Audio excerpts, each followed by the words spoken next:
All right, this is something I have never put in the videos of this truck, but let me explain first why I did what I did. You have a square body chassis, very narrow. You got an OBS body. Well, the front cab mounts on this truck, literally from the outside of the frame rail to the center of the cab bolt, is about 10.5 inches. That's quite a ways out off the frame. Right under the cab mount, because the cab mount has to straddle the rear leaf spring shackle. You can see right there's the cab mount. It has to straddle that leaf spring shackle. This has always been an issue on these square bodies because there's no support in the chassis right there. There's no cross member, there's no boxing, there's no anything. Okay, and these are known for twisting right here. Factory, let alone when you've got a big cab sitting on here with the cab mount that's more than twice what the factory meant it to be hanging off the frame. So I wanted to put something in there to support it.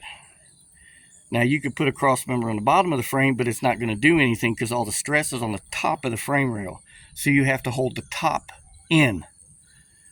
And I wanted to put something in there that would unbolt and come apart if I needed to take it out with the engine and transmission in the truck. So this ain't the most genius engineered setup, but I'll show you what I did. Here's your frame, the C of your frame on both sides. What I did is I took a piece of 1/4-inch plate, and I did all this out of scrap.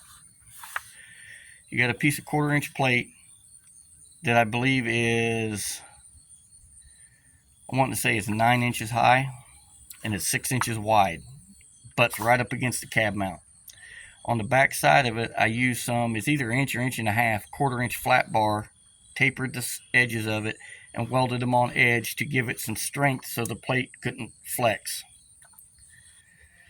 Right here is a piece of 2 inch by 2 inch by 3/16 wall tubing.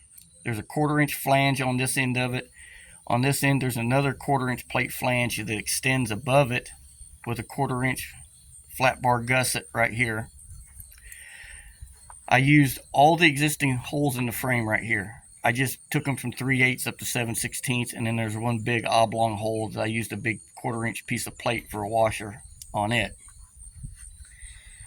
I also bolted a piece of 1/4-inch plate inside the frame right here as a reinforcing piece. This bolts to the frame right here. These bolt right here with 7/16 bolts, 4 of them, grade 8 bolts. This piece of 2-inch tube comes over. This plate kicks up. There's a gusset so the top of this plate can't bend over. 4 more 7/16 bolts where this connection's made. Another piece of 2-inch tube goes across over the tail of the transmission, and then it duplicates everything on the opposite side. It has to go over the top of the frame, and this way it has a bite, a hold of the whole chassis, not just up here on top. Like you come up here maybe and drill a hole and bolt a piece of angle iron or something over this. That's not going to work. You're going to end up tearing this up. This has a hold of the whole chassis.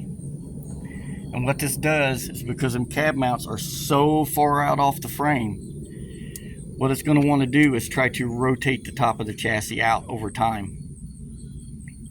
Okay?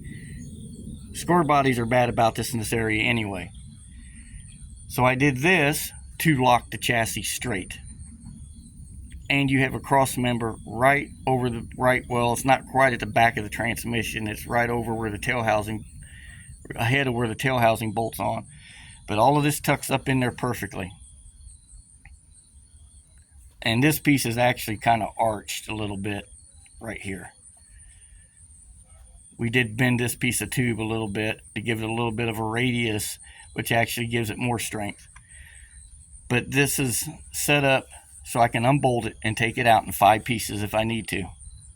And 4 7/16 grade 8 bolts, it ain't going anywhere in any of these flanges.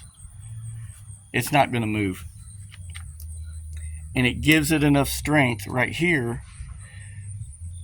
So like I said, the top of that frame can't try to lay out, because those cab mounts are 8 inches wide and, like I said, 10.5 inches out to the mounting point, and they straddle that rear spring shackle.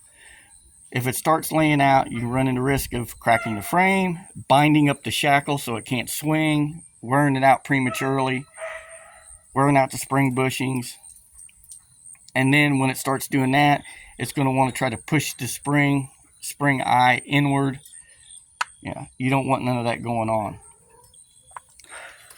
Now, I've had guys say, well, why didn't you just put a solid axle under the OBS chassis? All right, here's my experience with OBS trucks and the chassis on them. From the cab forward, they're really good. They're boxed, they're solid and all that. But from the cab back, they're garbage. They're lightweight, they're thin, they rot out, they trap and hold dirt. Where this is all C-channel. If anything gets up in there over time, it's just going to fall out. This is a K30 chassis, which is shaped a little different from a K10 and a K20. Has an extra cross member in it back here. But this truck was basically put together out of 5 trucks. Okay. The cab's a 94. It's a Z71. The bed's off a 95 because the bed that was on this truck, the red bed that matched the truck, had rust over the wheel wells, more than I wanted to care to fix. So I got a rust-free bed that I already had off a 95. The front clip's all from LMC, except for the core support, it's factory. The chassis is a 78, I believe, K30 chassis, the frame. The springs are 6-inch Skyjacker lift springs in the front. The back are regular 3/4 ton springs that were new. The axles and the running gear all come out of a 76 3/4 ton.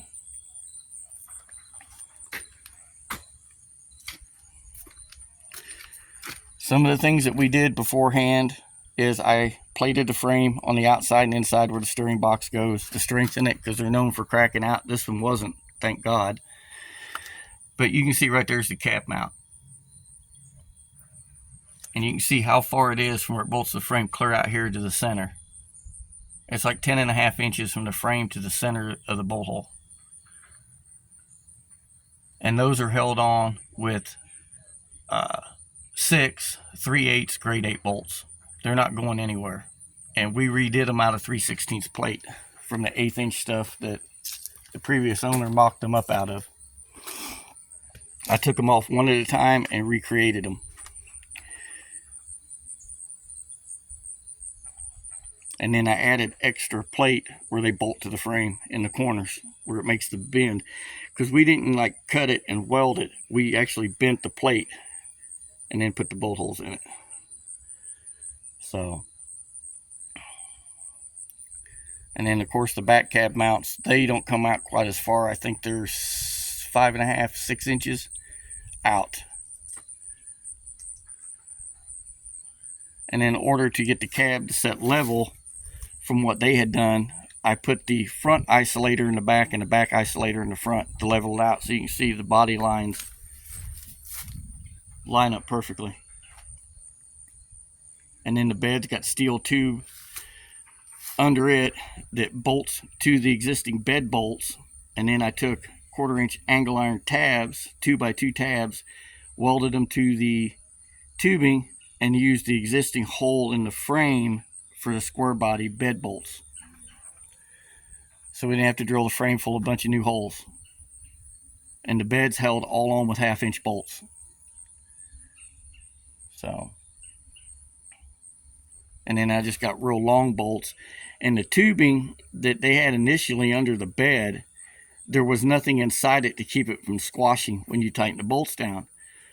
So we took the tube and went in, and I put a steel collar and slid it up in there to put the bolt through, like a piece of pipe to put the bolt through to keep it from squishing it.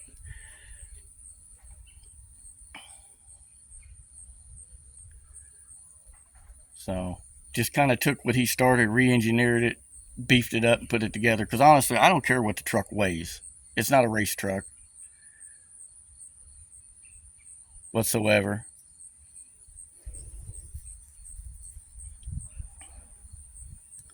It's just a daily driver.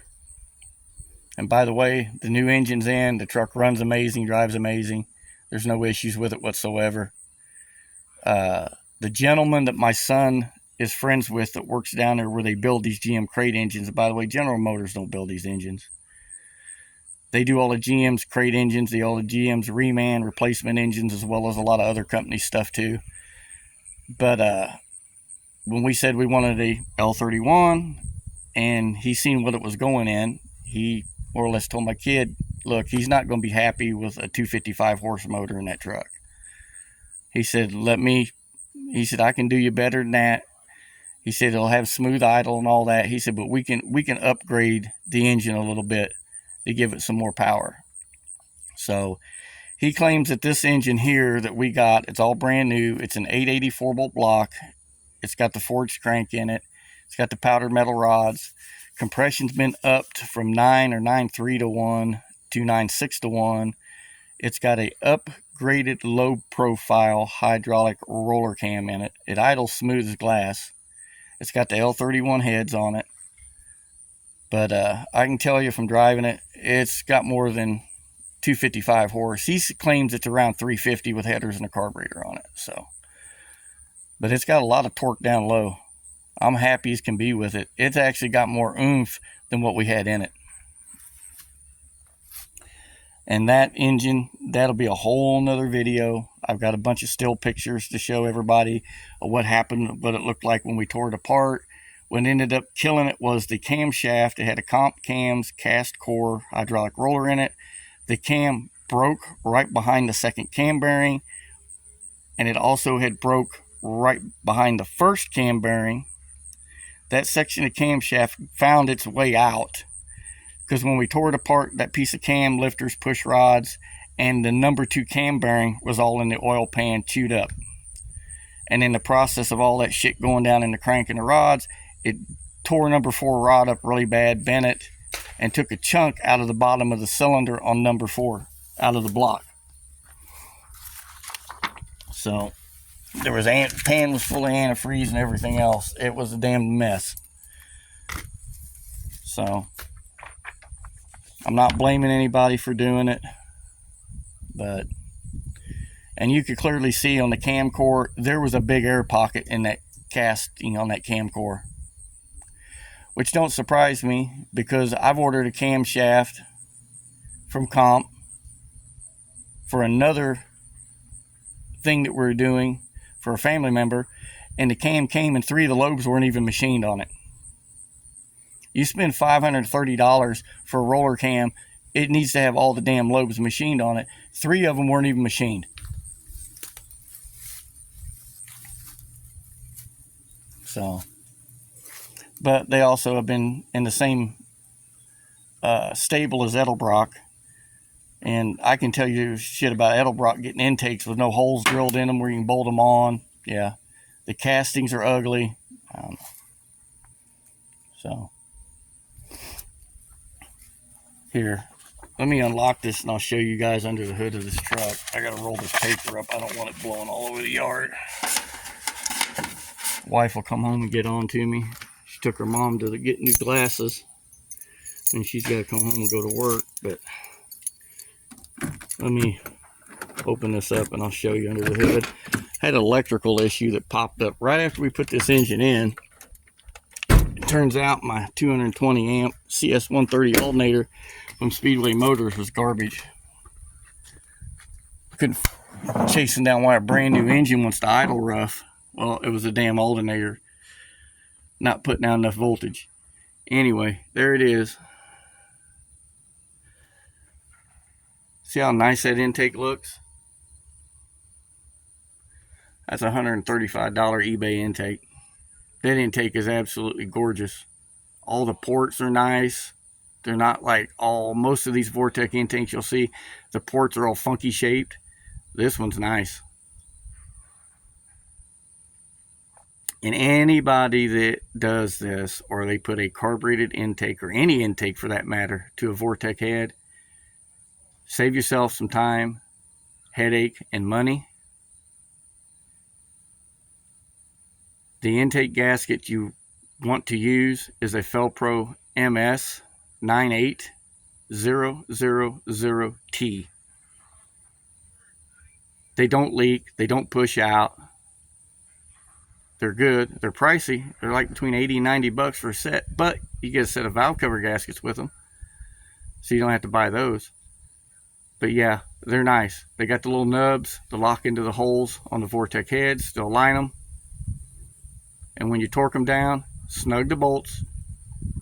5 pounds, 10 pounds, 15 pounds, you're done. Do a crisscross X pattern over your carb flange, then come down here and do the 2 on the ends, the 2 on the other ends. And use an inch-pound torque wrench. Don't use a foot-pound.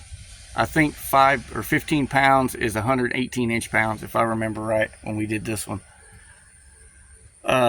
My Vintage Iron has a really good video about these Vortec intakes, the intake gasket issues, about that gasket I just named off, and how to put these on and not have any issues with leaks or the gaskets pushing out. So this was not one of GM's better ideas with just the 4 bolts on each end. Was not their best idea. Really good idea on the heads, guys, but you screwed the pooch on the intake. But this thing runs amazing. I got to get the looms put on it, straighten everything up, and see where I had this all ripped apart, chasing down a electrical issue, and it was a short in the alternator. So engine won't run on 9 or 10 volts. That and the amps were jumping everywhere from 5 amps to 140 amps, and sometimes they go wide open at 220 amps and they jump back to 10 amps. It was all over the place with the meter hooked to it, watching it. So, but we'll get the looms on it. I use TBI plug wires. They fit better than anything on these things, unless you want to make up your own. Get the yellow wire hooked back to the electric choke, get it readjusted, get that wire away from the throttle linkage, clip the tail off my kick down cable for the Turbo 350.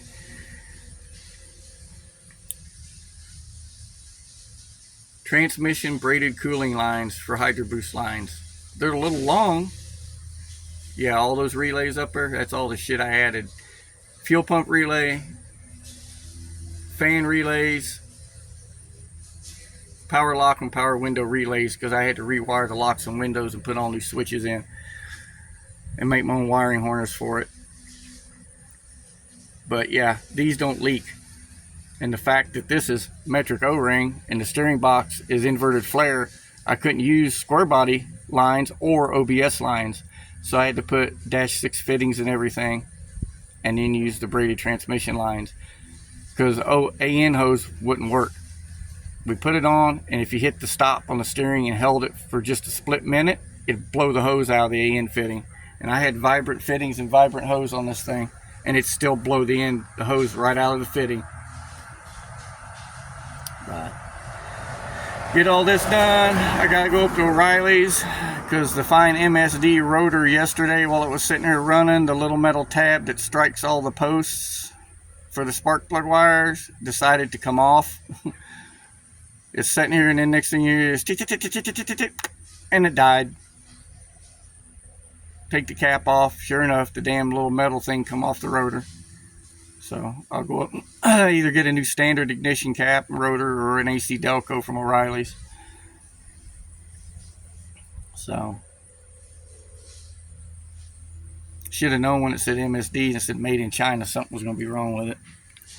But there you go, it's all in, and I wanted to explain that little cross member, and I'll get under the truck at some point and show you guys what it looks like. But it all bolts together and comes apart in 5 pieces. So no biggie.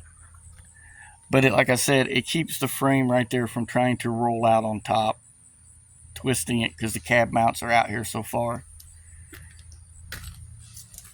And another thing, I didn't use an OBS chassis because I didn't have one.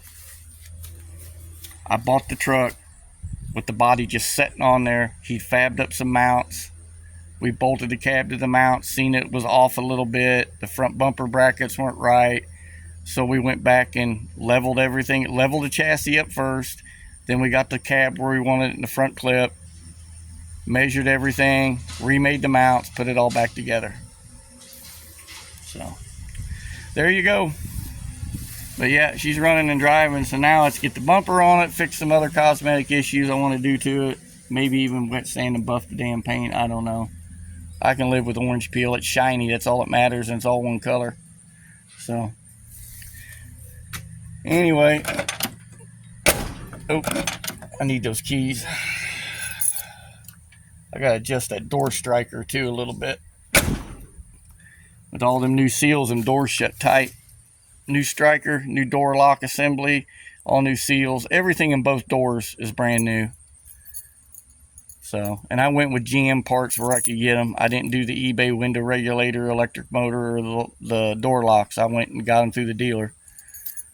My boy works for Dodge, but that guy that owns that dealership also owns a Chevrolet dealership, so he just got everything for me.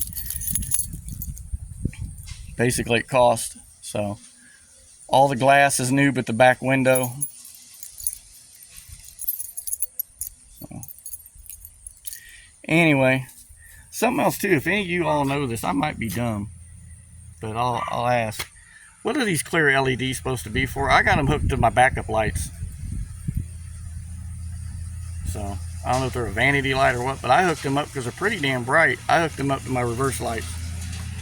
So anyway, everybody stay safe. God bless. And till we get back on something else. Later.